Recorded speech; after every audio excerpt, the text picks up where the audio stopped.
Luzon, Visayas, Mindanao at buong mundo. Ngayon ay Miyerkules, May 21, 2025. Ako si Barbie Mulak at ito ang Balitang A to Z. Umano'y scam hub sa Cebu. Pinatrending at inilantad ng isang may konsensyang hacker. Mga suspect tinutuntun na ng mga otoridad. Hamon ni Senator Bongo kay PBBM. Iuwi si FPRRD kung sinsero na makipag-ayos sa mga Duterte. Paulit-ulit po ulit? Hair follicle test po ulit? Malacanang binuweltahan ng pinalulutang na umano'y pagpapadrug test ng Pangulo bilang kondisyon sa reconciliation sa mga Duterte. Sa ibayong balita, US President Trump planong bumuo ng missile shield bago matapos ang kanyang termino. Sa showbiz, Catherine Bernardo at Nadine Lustre magkasama sa isang commercial. At veteran actress Dolly De Leon kabilang sa Season 2 ng Avatar The Last Airbender. Magandang gabi, pambungad sa ating newscast. Iniimbestigahan na ng Department of Information and Communications Technology ang isang hinihinalang investment scam hub sa Cebu na nambibiktima sa mga dayuhan. Inilantad ng isang scam buster at anyay ethical hacker ang naturang scam operations dahil hindi umano ito inaaksyonan ng mga otoridad. Bagay na itinanggi naman ng DICT. Ang Balitang A to Z ni Kim Salinas. This is the live CCTV. CCTV video ito ng isang kumpanya sa Cebu IT Park kung saan ilan sa mga empleyado ay tila mga dayuhan. Ayon sa Department of Information and Communications Technology o DICT, ang aakalaing karaniwang BPO office na ito ay nasa likod pala ng scam operations. Dagdag ng DICT, iniimbestigahan na nito ang BMJ Data Processing Center batay sa sumbong ng isang scam buster. The investigation of MRWN has provided good leads, and in fact we have several persons of interest already that we would pursue our investigation, and hopefully we would we can attribute certain crimes with them, and we would get their locations and apprehend them. Ayon sa scam buster at ethical hacker na kinilala lamang sa kanyang YouTube account na MRWN, in-expose niya ang naturang scam hub sa Cebu dahil na rin sa apilan ng kanyang followers. I received an email from one of my viewers asking me if I can investigate scammers in the Philippines, as apparently there's a lot of them and the police doesn't do much about it. So I decided to take matters into my own hands. I really hope this video reaches the Philippines authorities and maybe they take action. Iginiit naman ng DICT na bukas ang kanilang tanggapan para sa anumang impormasyon. We want to reject the notion that the Philippine government does not act in the face of adversity. You can now contact directly the DICT. We will make sure that whatever investigations you have, whatever findings you have, we would entertain it, we would follow it up. Ayon sa DICT, international ang operasyon ng naturang scam hub na ang modus ay alukin ng mga dayuhan na mag-invest sa pangakong malaking kita. Pero kalaunan ay bogus pala.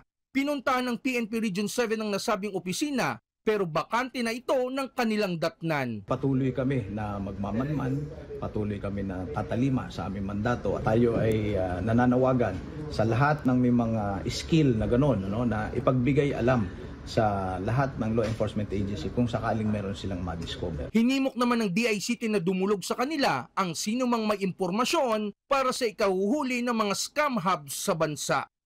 Para sa Balitang A to Z, Kim Salinas.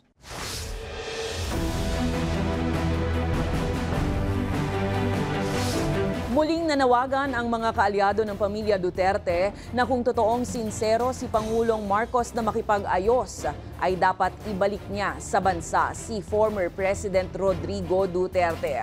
Pero ang Malacanang iginiit na wala dapat kalakip na kondisyon ng pakikipagkasundo at lalong hindi rin kasama sa kondisyon ang tila suhestyon ng iba na magpa-drug test si PBBM.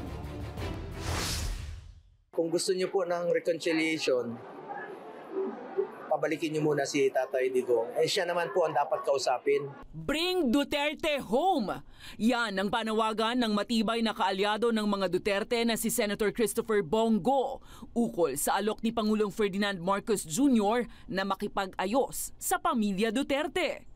Paliwanag ni Go, kung totoong sinsero si PBBM sa reconciliation, dapat gawan ng paraan ng pamahalaan na maiuwi sa bansa si former President Rodrigo Duterte mula sa pagkakakulong sa International Criminal Court sa Netherlands. Kung kaya niyo pong ipadala sa loob ng 14 na oras si Tatay Digong, alam kong kaya niyo rin pong ipabalik rito sa lalong mabilis na panahon.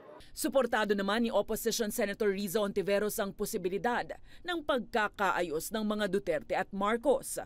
Pero pagdating sa mga nababanggit na posibleng kondisyon, anya, good luck po sa kanila kung papaano nila magagawa yun. Since si Presidente ang nagbabanggit ng reconciliation, siya at sila ang kailangang mag-set ng terms. Paglilinaw naman ng Malacanang, ang alok ng reconciliation ay alang-alang sa taong bayan at wala dapat kalakip na mga kondisyon.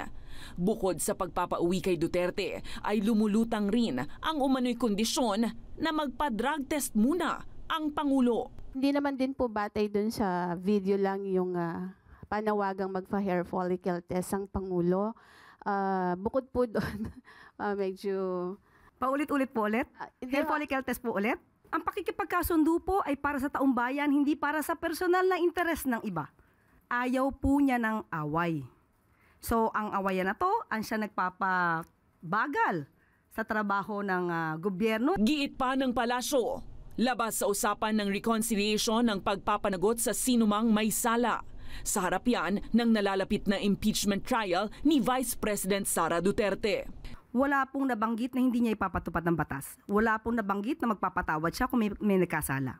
Sa ngayon, wala pang tuwirang sagot ang sinuman sa mga miyembro ng pamilya Duterte patungkol sa posibilidad ng pagkakaayos.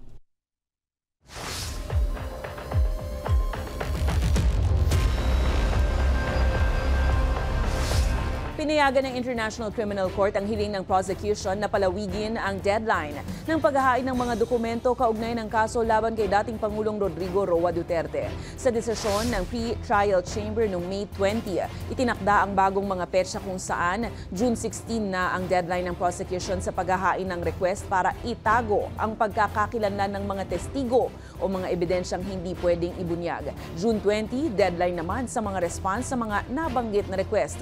Sa July 1 naman ang deadline para sa kumpletong paglalahad ng arrest warrant materials, habang nakatakda naman ang kanyang ICC hearing sa September 23. Matapos ang Bantay Boto 2025, posible nga kayang magkatapat naman sina Vice President Sara Duterte at Senator Riza Ontiveros sa presidential race sa 2028. Sa harap kasi ng alitan ng mga Duterte at ng mga Marcos, naniniwala si Opposition Senator Riza Ontiveros na magbibigay ng alternatibong kandidato sa pagkapangulo, ang hanay mula sa anyay progressive reformist. Nilinaw ni Ontiveros na wala pang pinapangalanan kung sino ang napipisil ng mga leader ng independent at opposition political blocs dahil kailangan pa muna nilang pag-isahin ang kanilang mga puwersa sa mga susunod na buwan. Gayunpaman, nananatili siyang bukas kung sino man ang posibleng kandidato ng kanilang grupo. Mababatid na kamakailan lang sinabi ni VP Sara na binigyan umano siya ng kanyang supporters ng hanggang December 2026 na deadline upang makapagdesisyon sa kanyang presidential bid. Habang wala pa namang balita kung sino ang posibleng i-endorso ni Pangulong Marcos, nakapalit niya sa posisyon. I'm not saying no, I'm open to all possibilities at yun yung hinihingi ko din sa lahat na mga kasama sa opposition or independent bloc na maging bukas kami sa lahat ng possibilities at sa isa't isa, alang-alang sa oposisyon at alang-alang sa ating mga kababayan. Duda ang ilang motorista sa kung gaano ka-reliable ang no-contact apprehension policy na muling ipinatutupad sa major roads simula sa Lunes, May 26. Pero nanindigan ng Department of Transportation na magiging malaki ang pakinabang nito sa kaligtasan sa mga kalsada. Ang balitang A to Z ni Ace Cruz. May agam-agam ang ride-sharing driver na si Jerry sa muling pagpapatupad ng No Contact Apprehension Policy o NCAP simula sa Lunes, May 26. Gayaan niya sa ilang intersection ay may magkakataong naiipon ang mga sasakyan na kalaunan ay naabutan ng red light. May mga intersection na hindi rin makita yung saktong yung saan na stoplight, di ba? Ang bibilis ng stoplight. Tapos ang lapad ng intersection. Tapos ang stoplight mo ang bilis. Paano na lang kung sa sobrang traffic natin yun, di ba? Nagpakapang-abot. Sa desisyon ng Korte Suprema nitong Martes, muling ipatutupad ang NCAP sa major thoroughfares gaya sa EDSA, C5, Commonwealth Avenue, Rojas Boulevard at ilan pa. Dinepensahan naman ni Department of Transportation o DOTR Secretary Vince Dizon ng patakaran. I think it's a big win, big victory yan for not just for the government but also for the motorists and the commuters. No? Kasi it will impact a lot yung enforcement ng road safety. Sa No Contact Apprehension, ang anumang violation ng mga motorista ay nakabase na sa makakapture ng mga CCTVs. Kami merong sariling online filing kung hindi ka satisfied doon sa huli para hindi ka na kailangan pumunta ng MMDA para i-contest. Second, although meron na kaming AI na manghuhuli, i-review pa yan ng manually before masabi na talagang huli para hindi siya sobrang stringent. Welcome ang pagbabalik ng NCAP sa ilang safety advocates pero umapila na dapat isaayos ang ilang problema na una itong ipinatupad gaya na lamang ng late na pagpapadala ng notices ng huli. We'd like to make sure that the notices get delayed on time. We'd encourage government to take a look at use of the technologies available, whether it's text or email. Marapat din nilang maayos ang bawat road markings para maiwasan ang anumang paglabag. Kaugnay naman sa nalalapit na pag-arangkada ng EDSA Rebuilding Program sa June 13, nilinaw ng DOTR na patuloy ang pag-uusap nila sa private contractor ng Skyway. Una nang sinabi ng ahensya na plano nilang ihirit ang pagtanggal muna ng toll collection sa ilang bahagi ng expressway para magsilbing alternate route. Hopefully in the next week, mafa-finalize na natin ito. Receptive kasi hindi naman to talaga libre para sa motorista, pero hindi naman ibig sabihin na hindi mako-compensate ang San Miguel. Sa Lunes, nakatakdang ilatag ng DOTR at ilang concerned agencies ang plano kabilang ang mga alternate route.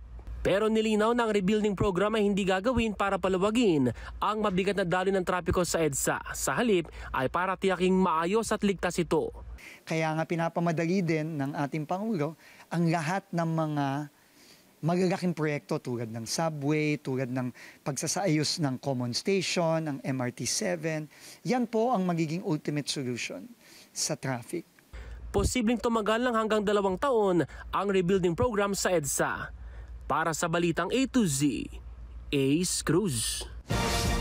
Kasunod ang pagtanggal kay dating Overseas Workers Welfare Administration Chief Arnel Ignacio, kinumpirma ng Malacanang na sinibak na rin sa pwesto ang kanyang deputy na si Emma Sinclair dahil sa umano'y irregularidad sa 1.4 billion peso land deal. Ayon kay Communications Undersecretary Claire Castro, tinanggal si Sinclair dahil sa loss of trust and confidence ng administrasyon. Giit ni Castro, hindi pinag-resign ang dalawa, kundi tinanggal sa serbisyo bilang babala sa lahat ng opisyal ng gobyerno. Hindi po mangingim ang Pangulong tanggalin kayo sa pwesto. You will all be fired kapag hindi nyo tinupad ang inyong mga obligasyon sa bayan. Annyeonghaseyo! Sasailalim po sa basic Korean lessons ang mga pulis na tatao sa tourist protection test sa mga lungsod na may naitalang krimen laban sa mga South Korean at iba pang dayuhan. Ayon kay Undersecretary Gilbert Cruz ng Presidential Anti-Organized Crime Commission, nagkasundo ang mga opisyal ng Pilipinas at South Korea na ituro sa mga pulis ang wikang Koreano para mapabuti ang serbisyo at mapabilis ang aksyon sa mga reklamo ng mga turista. Anya mahalaga ang kooperasyon ng komunidad lalo't hindi hindi lahat ng krimen ay gawa ng mga Pilipino. Pinakamadalas umanong naitala ang mga insidente ng pagnanakaw, pamamaslang at panloloko sa mga lugar tulad ng Maynila at Angeles City sa Pampanga. Nakatakda namang makipagpulong muli ang mga opisyal ng Pilipinas at South Korea sa linggong ito para ipatupad ang plano hinggil rito. Samantala, tiwala si Philippine National Police Chief General Romel Francisco Marbil sa lahat ng kandidatong posibleng humalili sa kanya pagkatapos ng kanyang extended term sa June 7. Anya, lahat ng nominado ay magagaling at may kakayahang pamunuan ang pambansang pulisya. Kabilang sa mga pinagpipilian ay sina Lieutenant General Jose Nartates, Lieutenant General Robert Rodriguez, Lieutenant General Edgar Alan Ocubo, Brigadier General Anthony Aberin at Major General Nicolas Torre III. Umiwas naman si Marbil na magbigay ng personal na rekomendasyon. May kanya-kanyang strength. Of course, may weaknesses, but everybody's capable of.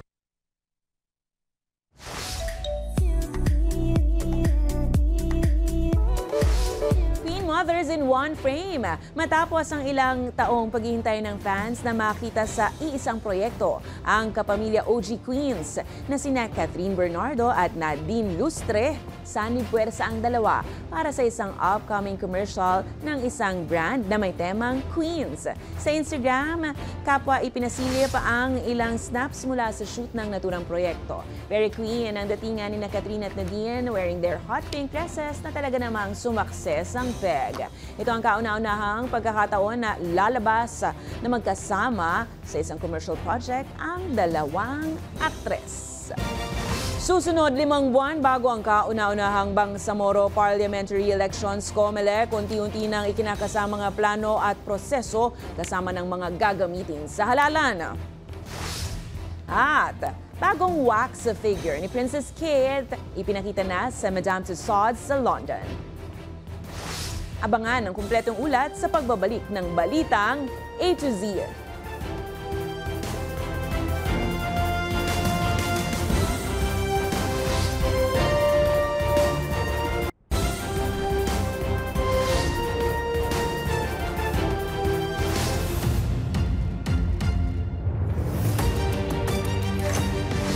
Limang buwan bago ang kauna-unahang Bangsamoro Parliamentary Elections, unti-unti nang ikinakasa ng Commission on Elections ang mga plano, proseso at mga gagamitin sa halalan. May mga bagong feature rin na ilalagay sa mga balota nito para sa mas maayos at mabilis na pagboto ng mga botante. Ang Balitang A to Z hatid ni Naomi Almohano.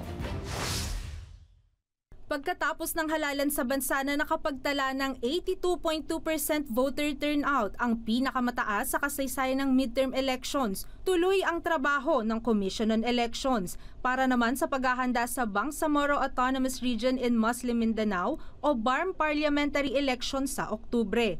Nakahanda na rin ang 2.7 billion pesos nilang pondo para rito. Hindi po ito covered ng gastos natin doon sa mismong national and local elections. Binigyan na po tayo ng go signal po ng Executive Department para po dyan sa separate na budget. Yan po yung aming hinihingi ngayon sa ating DBM na baka pwede ma-provide na kaagad sa COMELEC. Ayon sa komisyon, marami ang kailangang ayusin sa darating na kauna-unahang parliamentary elections mula sa mga karanasan nitong nagdaang midterm polls, kung saan may mga aberya pa rin sa makina at naging pahirapan pa ang transmission ng mga boto sa ilang lugar. 5 buwan ang bubunuin ng komisyon na paghahanda para sa halalan na ito, kabilang ang filing ng Certificate of Candidacy ng mga tatakbong individual at party groups, training ng mga gurong magsisilbi sa araw ng halalan, pag-imprenta ng 2.3 million ballots sa Hulyo, at muling pagrenta ng mga automated counting machine. Ang mangyayari po sa amin, repeat order lang kami. Ang gagamitin po nating makina sa Bangsamoro ay 7,000 machines, 3,500 ang presinto. Tapos ang gusto po ng COMELEC ay gawin natin itong 1:1 machine. Maglalaan din sila ng tig-iisang contingency ACM sa bawat presinto sa October 13. Pero kaiba sa national at local elections, 3 bagong features sa balota ng BARM Parliamentary ang idadagdag. Ang paglalagay ng litrato ng mga kandidato, logo ng bawat political party at option na none of the above. Dahil may mga bagong features ng balota na kinakailangan ilagay at makita, magkakaroon po muli tayo ng bagong proseso muli yung trusted bill na tinatawag, yung source code review na tinatawag, yung pagdedeposito sa Bangko Sentral ng Pilipinas. Samantala, nilinaw ng komisyon na hindi na nila bubuksan pang muli ang voter registration para sa BARM parliamentary elections. Kasunod ito ng 10 araw na ibibigay sa buwan ng Hulyo hanggang Agosto para sa mga gustong magparehistro bilang botante sa barangay at sangguniang kabataan election sa December 1. Sapagkat ayaw po namin mag-create ng impression na yung mga magpaparehistro sa 10 araw na yon ng July to August ay boboto para sa Bangsamoro election. Ibig sabihin nito kung sino ang mga nakaboto sa katatapos lang na 2025 midterm polls, sila lang din ang makaboboto sa Oktubre. Gayunpaman, pinaplano na ng komisyon ang pagsasagwa ng final testing, hindi lang sa mga makina at balota, kundi pati sa transmission ng mga boto para matest ang signal sa naturang rehiyon. Para sa Balitang A to Z, Naomi Almojano. Umapila ang bagong henerasyon party list sa COMELEC na agarang ibasura ang petisyon kontra sa kanila at tuluyan na silang iproklama. Katulad ng Duterte Youth, hindi pa na ipoproklamang panalo ang BH dahil sa nakabinbing kaso. Giit ni BH Representative Bernadette Herrera Dia, wala silang kopya ng petisyon na isang malakas na basihan para ibasura ito agad ng COMELEC. Tiniyak ni Di na hindi sila lumabag sa anumang batas panghalalan at kumpirmadong lehitimo ang kanilang kampanya simula pa noong 2010. Hindi rin nila dadalhin sa Korte Suprema ang usapin dahil kumpiyansang ipoproklama rin sila sa lalong madaling panahon. I'm really such in the dark as to what the petition is, what really happened with COMELEC. I really don't know. That's why I'm really appealing to COMELEC to please take a look at this immediately. The mere fact that we don't have a copy should have been a basis for them to immediately dismiss the petition. So I guess when the petitioner wrote them a letter or filed the petition, I think the proof of service was there. I don't know, maybe it was in a rush because it was already before proclamation. I really have no clue.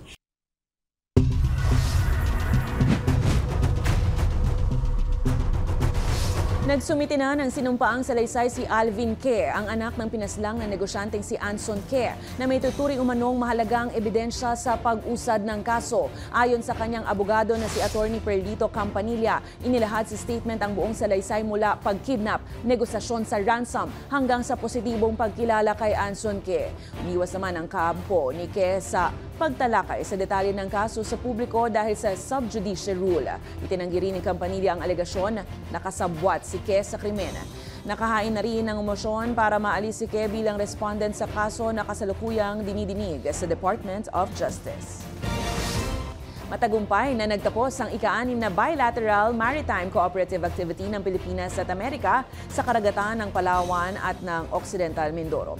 Unang beses na lumahok ang US Coast Guard kasama ang Philippine Coast Guard sa ganitong ehersisyo. Tanda ng mas pinagandang kooperasyon para sa maritime security. Isinagawa ang sanipuersang operasyon gamit ang mga sasakyang pandagat ng Navy at aircraft ng Air Force at Coast Guard. Ayon kay AFP Chief General Romeo Browner Jr., mahalaga ito sa gitna ng mga hamon sa West Philippine Sea. Anya, patunay ito ng paninindigan ng AFP sa modernisasyon at pagpapalakas ng alyansang pangdepensa para sa kapakanan ng bansa at ng rehiyon.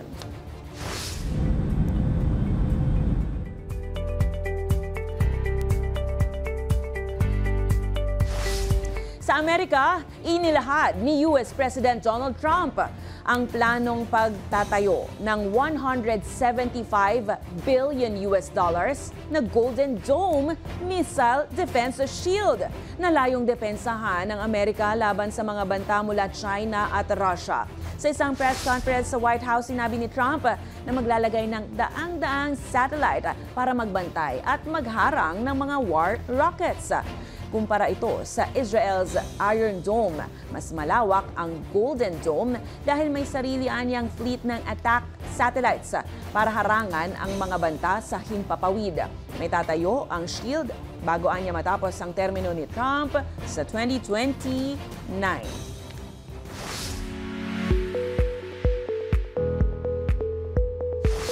Ipinasilip na ng Madame Tussauds London ang pinakabagong wax figure ni Princess Kate ng Great Britain. Suot ng replika ang dusky pink gown na isinuot ni Kate sa diplomatic reception ni King Charles noong December 2023. Kasama rito ang replika ng Lover's Knot tiara at Creville diamond earrings. Ayon sa studio manager, ginawa ng 20 artist ang detalyadong statue ni Princess Kate na umabot ng 1 taon. Sa aming pagbabalik kay veteran actress Dolly De Leon kabilang sa Season 2 ng Avatar The Last Airbender. At anak ng pumanaw na superstar Nora Honor, paano nga ba ipinagdiwang ang espesyal na araw ngayong wala na ang kanilang ina? Manatiling nakatutok, kayo ay nanonood ng Balitang A to Z.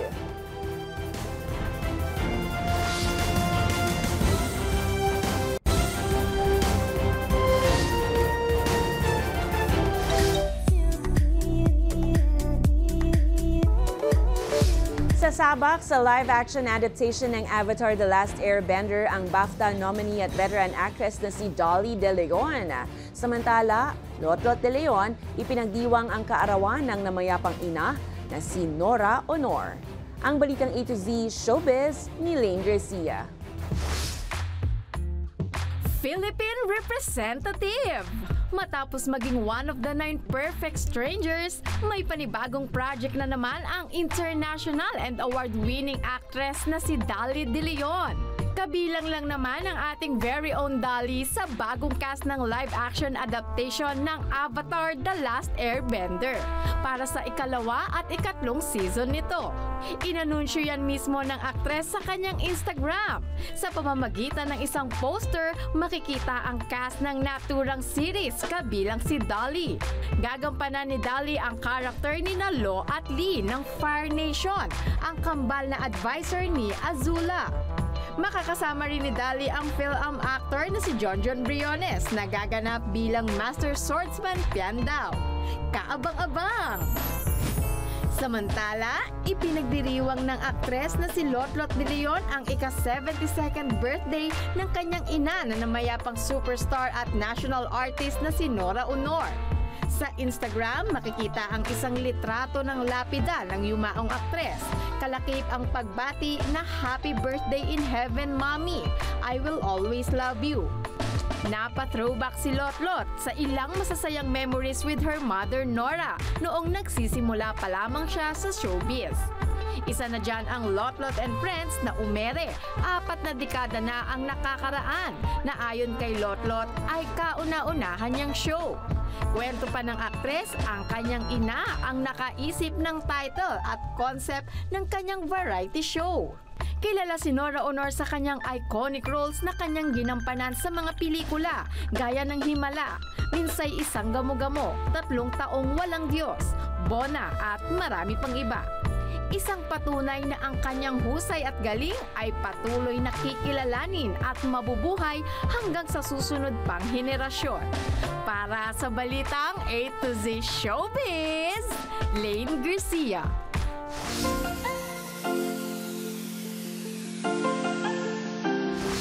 Likas sa mga Pinoy ang malikot ang imahinasyon. Gaya na lang ng courier na ito na may dalang i-deliver na parcel. Panoorin.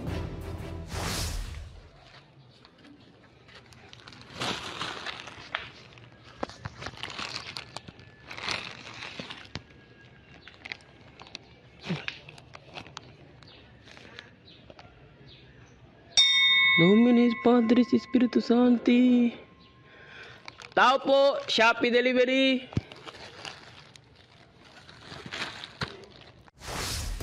Yon ang doorbell.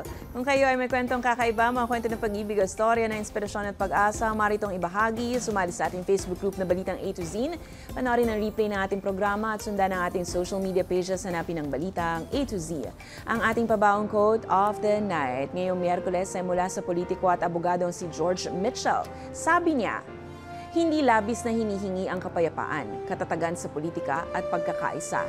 Dahil yan ang pinakamababa pero mahalagang batayan ng matinong lipunan. At yan po ang mga balita at impormasyon, mga kwentong may dalang inspirasyon na tinutukan ng Balitang A to Z. Ako si Barbie Mulak. Maging maalam, makialam. Magandang gabi sa iyo, Pilipinas.